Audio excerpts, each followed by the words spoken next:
A sweltering evening descended on Palm Beach Correctional Facility, 50 miles from bustling Miami. The sun was slowly sinking behind the barbed wire, staining the concrete walls of the prison blood red. At this time of day, the prisoners usually returned to their cells after dinner, and the wardens prepared for the night shift. But today, the usual routine had been disrupted. The body of Lamont Winslow, one of the senior warders, lay in the back room of the utility block, hidden from view of the security cameras. His uniform was soaked with blood from a deep wound in his chest. Nearby lay a homemade shiv made from a metal bar with duct tape wrapped around it instead of a handle, a typical prison weapon. Police sirens cut through the evening silence. A black sedan pulled up to the main gate of the prison. Two men in strict suits got out of the car, despite the humid Florida heat. Miami-Dade homicide detectives Marcus Brooks and Jamal Hampton walked leisurely toward the gate, showing their badges to the guard. Detective Brooks was a tall man with a short haircut, his dark skin glistening with sweat. He'd seen a lot of dead bodies in his 15 years on the force, but each new murder still gave him a deep sense of unease. His partner, Jamal Hampton, was younger but just as professional. With a notebook in one hand and a pen in the other, he was ready to record every detail of the upcoming investigation. "Damn heat," Brooks muttered, wiping the sweat from his forehead.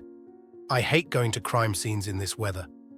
"Especially in prison," Hampton said. "You know how many warden murders I've investigated in the last 3 years? 7. And they were all about the same: carelessness, trust in the prisoners, and the result, a dead body and another case solved in 2 days." They were met by the warden, Elroy Tanner, a heavy-set man with a stern look and deep wrinkles on his face. His shoulders seemed even broader because of his perfectly pressed uniform, and a weighty bunch of keys hung from his belt, jingling with every step he took. "Detectives," Tanner nodded, not holding out his hand for a handshake. "Follow me." The body was discovered an hour ago. One of the inmates was working in the utility block and noticed blood gushing from under the utility room door. They passed through several prison corridors, each separated by a heavy metal door. The air grew more and more stifling, and with each step the odor of chlorine, sweat, and something else that could only be described as the smell of years of despair embedded in these walls grew stronger. "Who found the body?" Brooks asked, looking around. "A prisoner named Randall Walker," Tanner answered. "He's doing time for armed robbery, but he's on good behavior here, works as a janitor in the utility closet." "We'd like to talk to him," Hampton said, making a note in his notebook. "Of course," Tanner nodded. "I've arranged for him to wait in the interrogation room." They reached the utility block, where the forensics team was already at work. Lamont Winslow's body was lying on the floor in an unnatural pose, as if he had tried to crawl away from his attacker in his last moments.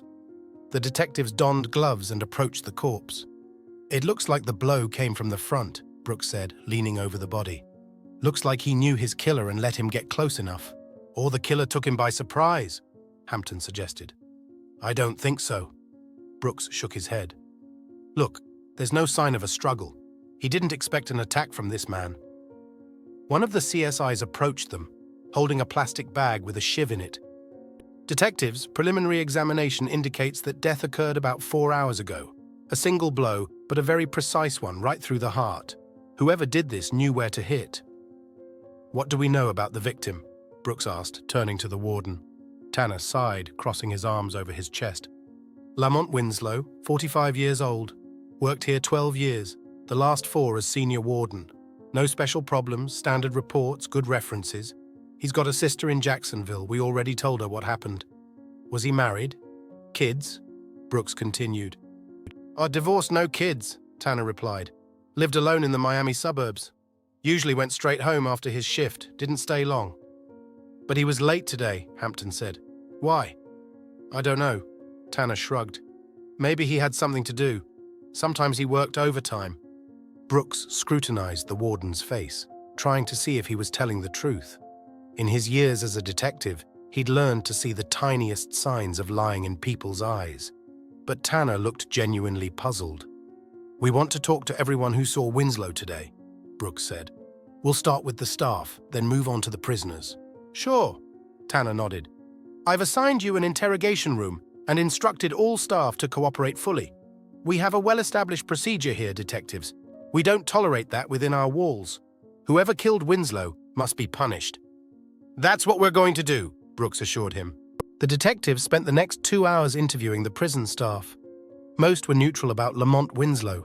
Not the best, but not the worst warden. Strict, but fair. Nothing in particular to shed light on the motive for the murder. Something doesn't add up here, Brooks said when he and Hampton were alone. Usually in cases like this, we already have several suspects. An inmate with a grudge or a prison gang out to show their power. But so far, no leads. Maybe we should talk to the inmate who found the body. Hampton suggested it. They called Randall Walker, who turned out to be a thin, middle-aged man with a nervous tic in his left eye. He told them that he had discovered the blood peering out from under the utility room door and had immediately called for the warden. He did not see any suspicious persons nearby. How did you feel about Warden Winslow? Brooks asked. All right. Walker shrugged his shoulders. He didn't nag for no reason, not like some of the others here. He was detached, but human.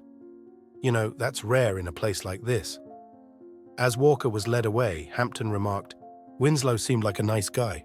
I'm surprised he didn't have any obvious enemies. Everybody has enemies, Jamal, said Brooks. Especially a prison guard. We just haven't found the right approach yet. Their conversation was interrupted by a young warden peering into the room. Detectives, Warden Tanner wanted me to tell you that we have a psychologist, Dr. Montgomery. She's been working with Winslow and may be able to help your investigation. Okay, Brooks nodded. Invite her in, and then we'll start interviewing the prisoners. Dr. Nia Montgomery was an elegant woman in her mid-40s with short dreadlocks pulled back into a neat bundle. She entered the interrogation room with a folder of documents and a cup of coffee in her hands. She exuded a sense of quiet confidence that was rare within the walls of a correctional facility. Detectives, she nodded, taking a seat across from them. What can I do for you? Did you work with Lamont Winslow? Brooks asked. Yes, she replied. We all go through regular psychological counseling. It's standard procedure. Working in prison creates a lot of psychological pressure. Have you noticed anything unusual in his behavior lately? Hampton asked. Dr. Montgomery paused, as if weighing how much information she could reveal. There is doctor-patient confidentiality, detectives, she began. But given the circumstances, Lamont had seemed more withdrawn in recent months. He's always been a rather secretive man, but lately it's intensified. I've noticed a certain tension in him. What kind of tension? Brooks clarified. It's hard to say, she sipped her coffee. But it felt like he was leading a double life, like he was hiding something from his colleagues and maybe from himself. Do you have any idea what that might be about? Hampton asked, making notes in his notebook. It's just my guess, Montgomery said cautiously, but I think it might have to do with a personal relationship, perhaps of a romantic nature.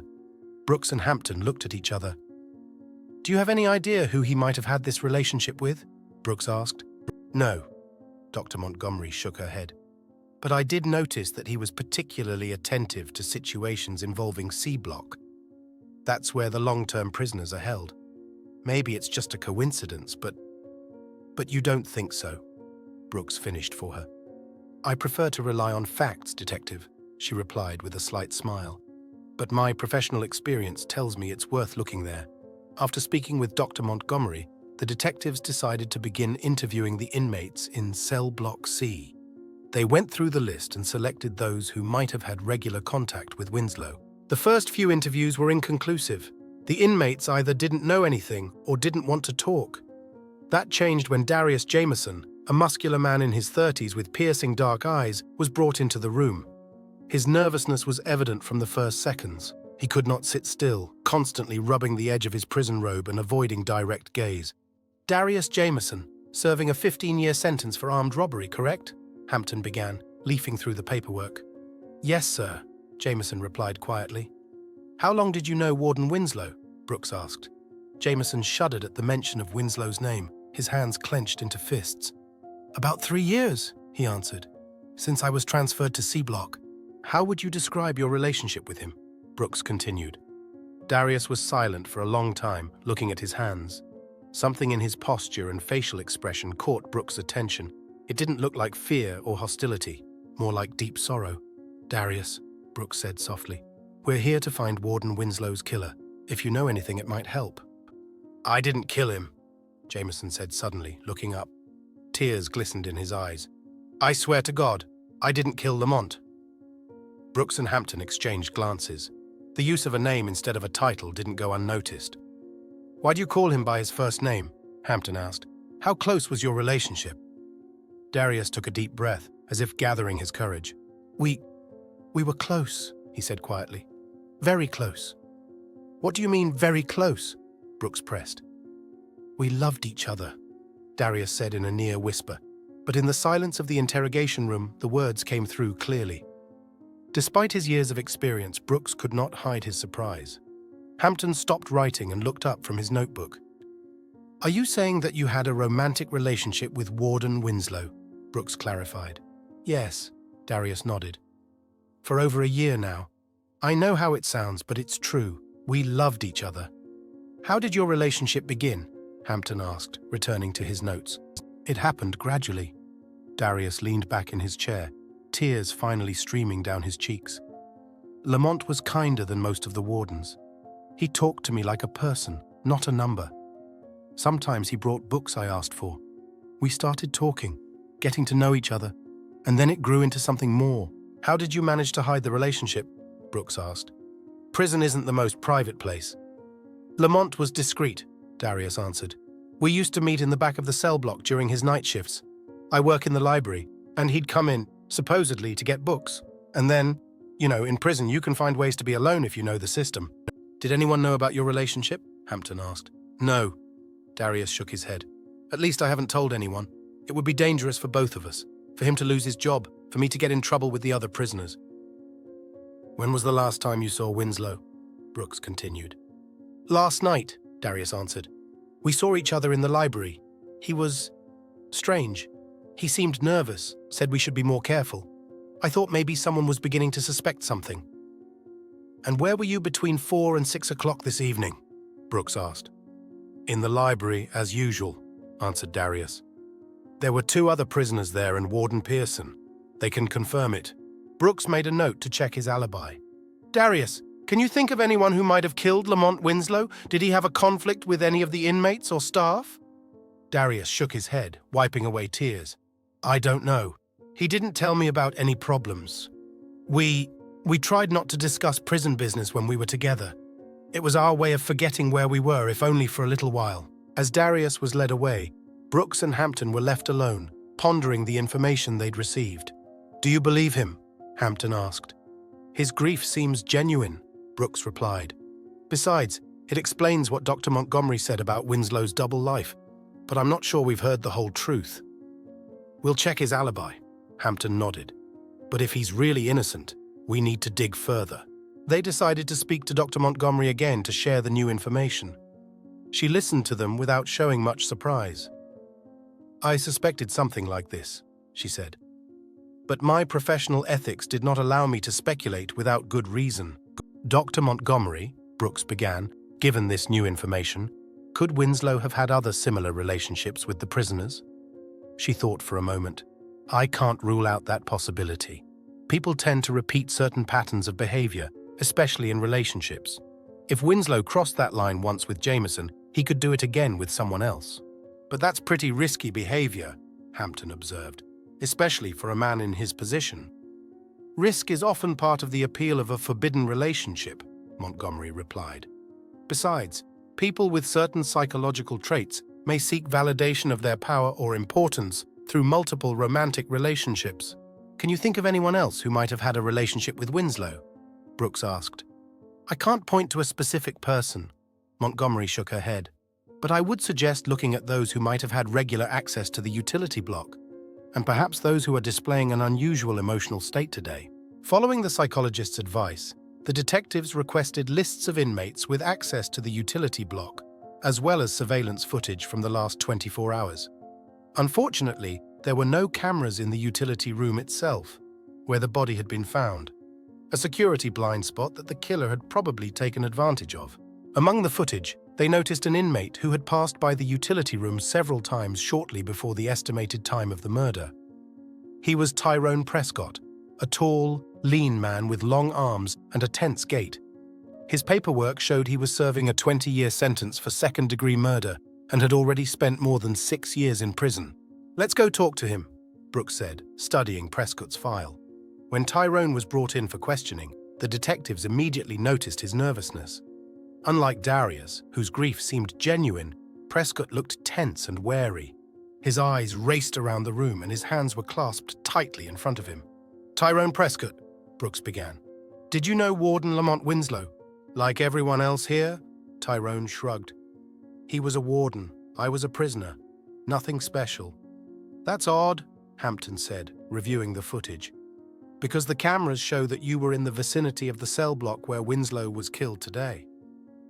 Prescott tensed even more, his gaze hardening. "I have a job in the hallway. I help with the cleanup. No wonder I'm there." "Where were you between 4 and 6 o'clock tonight?" Brooks asked. "In my cell," Prescott answered quickly. "You can ask anybody." "The trouble is," said Brooks slowly, "the camera in the corridor shows you near the utility block at about 5 o'clock. And that's the last time Winslow was in the camera's lens alive." Tyrone remained silent, clenching and unclenching his fists. "Listen, Prescott," Brooks continued, leaning forward. "We know that Winslow had a special relationship with some of the inmates. We have a witness who confirmed it.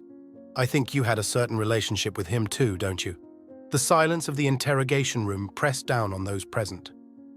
The metal table created a cold barrier between Tyrone and the detectives. The slanting rays of the evening sun streamed through the small window in the ceiling, creating dusty paths in the air. From somewhere in the distance came the muffled clanking of prison doors and the monotonous hum of the ventilation system, the usual sounds of a penal colony, to which Prescott had long since grown accustomed. Tyrone's face contorted, as if something inside him had broken. A mixture of anger and pain was reflected in his eyes, dark, almost black, with the edges reddened with fatigue. His lean but muscular hands, covered with old scars, clenched into fists so tight that his knuckles turned white.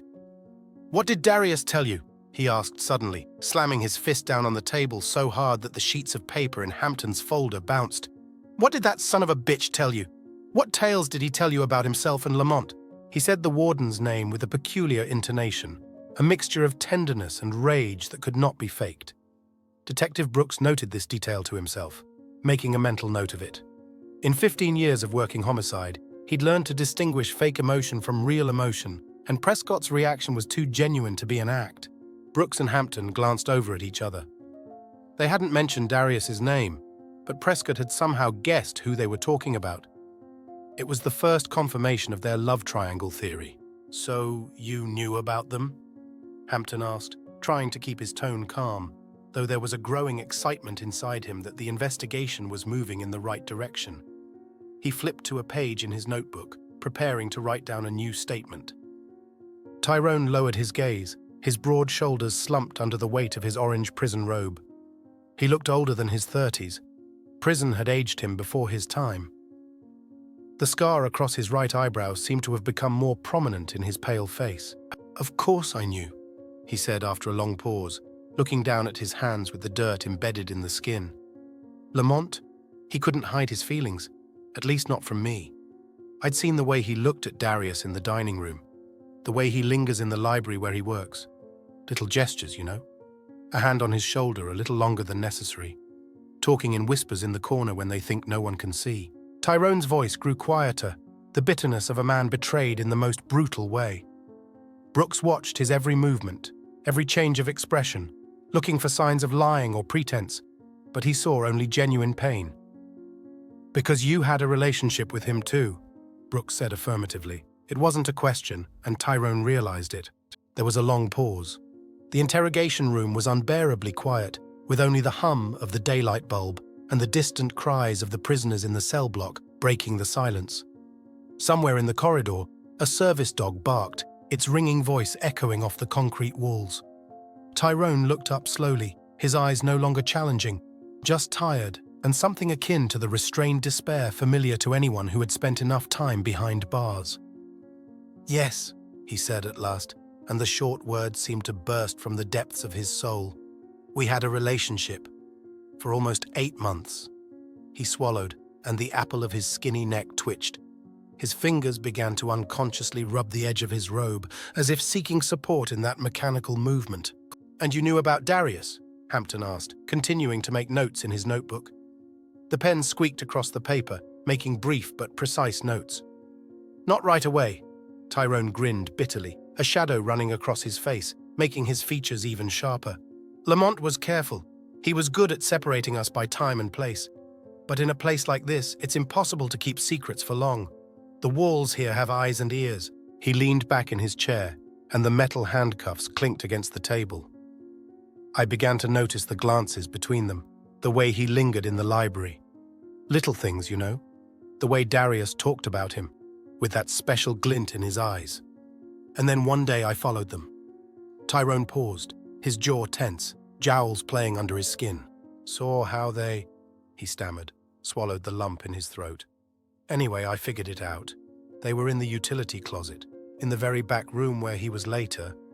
He didn't finish the sentence, but the detectives didn't have to explain. "And how did you react?" Brooks asked, scrutinizing the expression on the prisoner's face. Every emotion, every gesture could give clues to what had happened. "At first I was furious," Tyrone admitted, his eyes darkening with the memory. "I felt betrayed, used. You see, prison changes a man. It takes away everything you have, including your dignity. I had nothing left but the belief that Lamont really felt what he said he felt for me. And it turned out I was just one of many." He ran his hand through his short-cropped hair, and the detectives noticed that his fingers trembled slightly. "Lamont swore he loved me, that I was special. And it turned out he had at least two of those special people. Maybe more, who knows?" "Did you kill him?" Brooks asked bluntly, looking straight into Tyrone's eyes. The silence that followed that question seemed almost palpable. A bird flew past the window, its shadow flickering on the wall of the interrogation room, a fleeting reminder of the freedom Prescott would never have again, regardless of whether he answered that question. Prescott straightened abruptly, his face stony. The mask of despair was replaced by an expression of wariness and restraint. "No," he answered firmly, almost hostilely. "I did not kill him."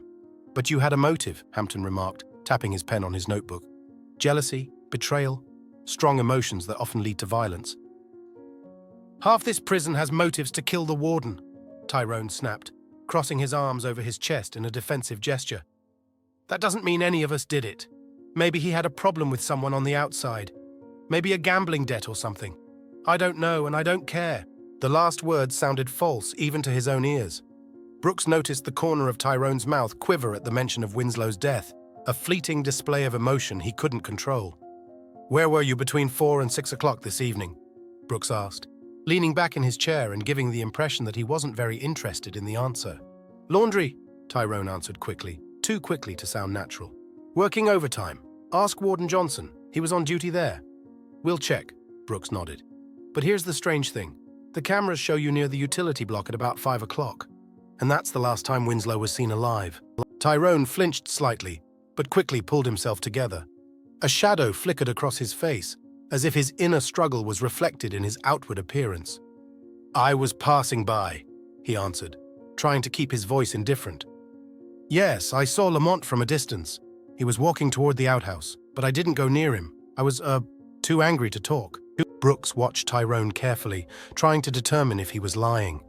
In his years as a detective, he'd learned to see the smallest signs of deception, the tremor in his voice, the avoidance of his gaze, the nervous movements of his hands. But Tyrone held steady, though tense. If he was lying, he was doing it convincingly enough. "We'll continue the investigation, Prescott," Brooks said, rising. There was a look of weariness on his face, as if the weight of this grim story were weighing on him. "And if it turns out that you're lying—" "I didn't kill him," Tyrone repeated, looking straight into the detective's eyes. "No matter what you think." He stood up as the guards came in to lead him out. His shoulders were squared, his head held high, the posture of a man ready to defend his case to the end. But Brooks noticed how his fingers trembled as he folded them behind his back for handcuffing. After questioning Tyrone, the detectives stepped out into the hallway. The prison atmosphere pressed in on them. The smell of disinfectants, sweat, and something else that could only be described as the smell of hopelessness hung in the air. The walls, painted a faded grey-green, seemed even more depressing in the fluorescent lights. "What do you think?" Hampton asked, when they had moved far enough away to avoid being heard. He was flipping through his notebook, reviewing notes. "Is Prescott our guy? He's got motive, opportunity, and he was near the crime scene at the right time," Brooks answered, rubbing the bridge of his nose. Fatigue was starting to take its toll. It had been a long and emotionally stressful day. But without evidence, it's all just speculation. He's smart enough not to confess without evidence. They passed a group of prisoners escorted by the warden, probably returning from working in the prison workshops. The prisoners cast curious glances at the detectives. Outsiders in prison always aroused interest and wariness. "Maybe we should talk to Dr. Montgomery again," Hampton suggested as they rounded the corner. She seemed to know more than she was saying. Might give some psychological clues. Brooks nodded, looking ahead thoughtfully. "Good idea, but first let's take a look around the laundry room. If Tyrone really was in there, he may have hidden the murder weapon somewhere. A man in such an emotional state rarely thinks rationally." They asked Warden Tanner for permission to search the laundry room. He didn't look pleased. The investigation was clearly taking longer than he had hoped, but he couldn't refuse. Perhaps he too wanted the case solved as soon as possible. "Look for whatever you want," he said irritably, signing the authorization. "But don't interfere with the work. We have a strict laundry schedule, and any disruptions could lead to tension among the inmates." The laundry room at Palm Beach Correctional Facility was a large, humming room with dozens of industrial washers and dryers lined up in neat rows. The air was humid and hot, saturated with the odor of laundry detergent and bleach, a smell of sterility that couldn't quite drown out the mustiness of the place. Huge bags of dirty laundry were stacked neatly against the far wall, waiting for their turn. 3 inmates in faded uniforms methodically loaded the laundry into the machines, trying to ignore the aliens. The detectives had been given permission to search, but the presence of guards was mandatory. 2 wardens stood at the entrance, scrutinizing every movement not only of the detectives, but of the prisoners as well. Brooks and Hampton methodically searched the room, paying attention to every detail. They checked machines, cabinets, detergent shelves, even air vents. The prisoners who worked in the laundry room watched them warily, whispering among themselves. From time to time, they glanced at their watches. The end of their shifts was approaching, and they were obviously anxious to get back to their cells. "There's nothing here," Hampton said after an hour's search, wiping the sweat from his forehead. The humidity in the room was high, and his shirt was starting to stick to his back. "Could we be wrong about Prescott? Or maybe he got rid of the weapon some other way?" Brooks didn't answer. His attention was drawn to something on the top shelf of one of the cleaning supplies cabinets, a barely noticeable disturbance in the layer of dust. Most shelves were perfectly clean, the result of regular cleaning. But this one, the topmost one, apparently rarely attracted staff attention. He reached up and checked the shelf with his hand, groping the surface. "Hand me a chair," he asked Hampton, not taking his eyes off his discovery. Hampton, guessing that his partner had noticed something, quickly pulled up a metal chair from the nearest workstation. The prisoners watching the scene exchanged anxious glances. Standing up on the chair, Brooks was able to get a better look at the shelf. In the far corner, behind a stack of old, faded sheets, he noticed a small gap in the wood paneling that formed the back wall of the shelf. The slit was barely noticeable, but to the detective's experienced eye it was a clear sign of a hiding place.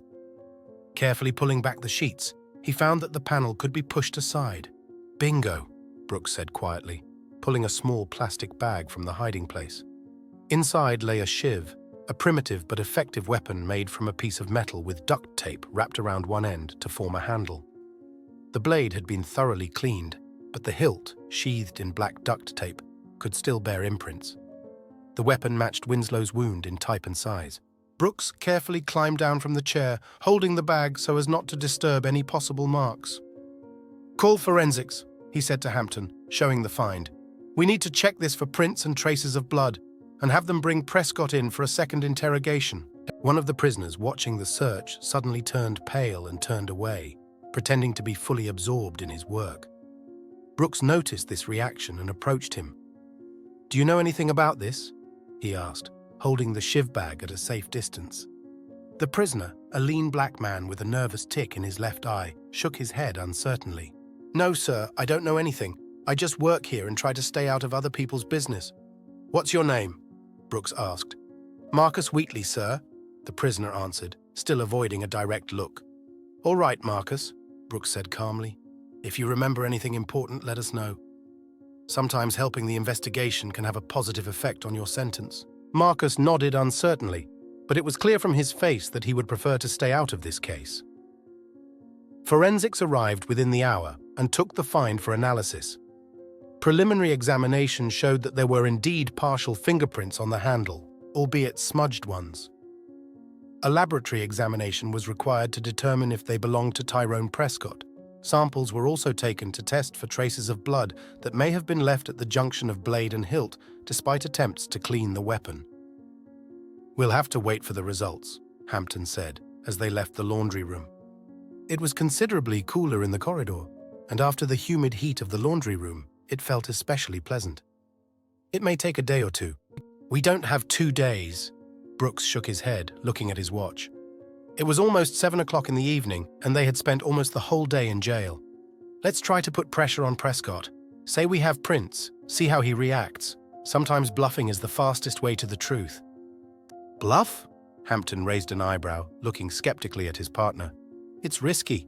If he realizes we're bluffing, he could shut down completely." "Sometimes the risk is worth it," Brooks replied, heading toward the interrogation room. "Besides, I have a feeling we're on the right track. This guy is carrying a heavy load, and part of him wants to get rid of it." Tyrone Prescott was already waiting for them in the interrogation room. He had been brought in immediately after the discovery of the shiv, and had spent the last hour sitting alone under the watchful eye of a guard. Waiting was an integral part of psychological pressure, and the detectives used it skillfully. When they entered, Tyrone looked even more tense than before. His eyes ran restlessly around the room, and his hands were clenched into fists so tight that his knuckles turned white. He was handcuffed again, chained to the table, standard procedure for all prisoner interrogations. "Why were you called in again?" he asked, trying to sound irritated, but there was anxiety in his voice. "I've already told you everything. I don't have any more information." "Not everything, Tyrone," Brooks said, slowly lowering himself into the chair across from him. He opened a folder with the photos the forensics team had taken. "We found the shiv in a stash in the laundry room. Your stash." He placed a photograph of the weapon in front of Tyrone, taken under a bright light, showing every detail, the sharp metal blade and the hilt wrapped in duct tape. Prescott took a quick glance at it and turned away, but the detectives noticed the change in his face. The color had faded, his lips were pressed into a thin line, and fear flickered in his eyes. "It's not mine," he said, but his voice sounded uncertain, as if he didn't believe his own words. "There are prints on the hilt," Brooks continued, bluffing. He spoke calmly, confidently, not letting on that the results of the analysis weren't in yet. "We've had them analyzed, but I'm sure they'll match yours, and there'll be traces of Winslow's blood too, even if you tried to wash it off." He moved the photograph closer to Tyrone. "Look closely, Tyrone. This shiv matches Winslow's wound perfectly. Same size, same type. We found it in your stash. Cameras put you near the crime scene at the right time. You had motive, jealousy, betrayal." Brooks leaned forward, his voice quieter, almost intimate. "I understand, Tyrone. I really do. The man you loved betrayed you, played with your feelings. Anyone would be angry." Tyrone's face reflected his inner struggle. He sat motionless, staring at the table, but his breathing became ragged, and drops of sweat appeared on his forehead. The detectives were silent, giving him time to comprehend the situation, to realize the hopelessness of his situation. "You don't understand anything," Tyrone finally whispered, not looking up. "Then explain it to us," Hampton suggested, entering the conversation for the first time. His voice was softer than Brooks's, creating a contrast of good cop, bad cop, a classic interrogation technique. "Tell the whole truth. Maybe it will help you." Tyrone looked up, a mixture of desperation and determination in his eyes, as if he'd made some important decision. "I didn't mean to kill him," he said quietly, and the words sounded like a release from a heavy burden. "I just wanted to talk." Brooks felt the tension in the room ease a little. The confession had been made, now it was left to find out the details. "Tell us what happened," he suggested softly. "From the beginning." And Tyrone began to tell. His words flowed like a dam bursting. How he had fallen in love with Lamont Winslow, the warden who saw him as a man, not just a number. About how their relationship began. First secret glances, then conversations, then something more. About the 8 months. And Tyrone began to tell. His words poured out like a dam bursting, about how he had fallen in love with Lamont Winslow, the warden who saw him as a man, not just a number. about how their relationship began, first secret glances, then conversations, then something more. About 8 months of happiness, as happy as you can ever be in prison. And then about how he'd found out about Darius and possibly the other inmates, about his rage and pain and frustration. "I didn't plan to kill him," Tyrone said, looking down at the table. "I just wanted to talk, to understand." I waited for him in the utility room that day, knew he'd be there after rounds. He described their conversation, how Lamont didn't deny his relationship with Darius, how he said he loved them both, that he couldn't choose between them. I asked him how many others he had like me and Darius. Tyrone continued. He hesitated, and I realized there are or were others. It was a game to him, you know? For me, it was everything. His voice shook. The shiv was with me simply for protection. I wasn't going to use it. But when he turned around and said we needed to stop this conversation because someone might hear, like his reputation was more important than my feelings, and I just, lost control. Tyrone described hitting Winslow, first in the back, then in the chest as he turned around. One precise blow to the heart, and it was over. I panicked, he admitted. I wiped the shiv off and hid it in a stash in the laundry room. I don't know why I didn't get rid of it completely. Maybe part of me wanted to get caught. After the confession, the detectives filed all the necessary paperwork. Tyrone was taken to a maximum security cell block to await trial for murder. Classic triangle, Hampton said, closing the case file. Love, jealousy, murder. Like a cheap novel. But Brooks didn't look satisfied. "We need to talk to Dr. Montgomery," he said. "I still have questions." They found the psychologist in her office, a cozy room with soft light and bookshelves. "Did you solve the case?" she asked as the detectives entered. "Yes," Brooks nodded. Tyrone Prescott confessed, "But we still have questions about the practices between wardens and inmates at this prison." Montgomery looked at the detectives for a long moment, as if deciding how much to say. "Lamont Winslow was no exception," she finally said.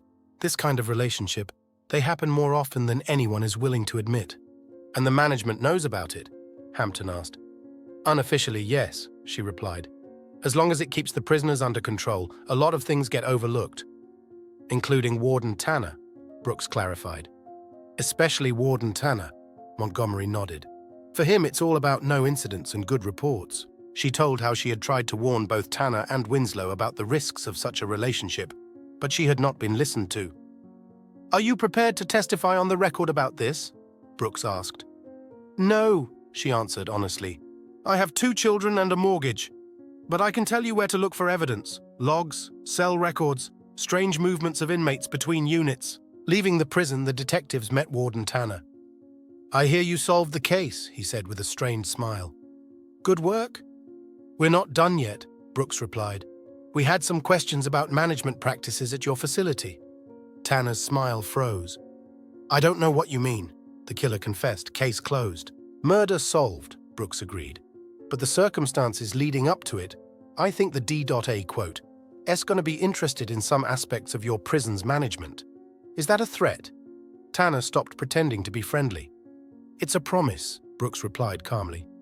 "We'll be back, Mr. Tanner, with warrants for documents and a long list of questions." They stepped out into the evening air. The prison loomed behind them, a grey monolith holding many dark secrets. "Are you really going to dig further?" Hampton asked. "The case is technically closed. You know what Prescott said? Some people shouldn't play with other people's hearts, especially here behind these walls, where we already have nothing but our own feelings." Brooks shook his head. "I think it's not just Winslow, but the whole system. They're playing with people, Jamal, and sooner or later someone has to stop it."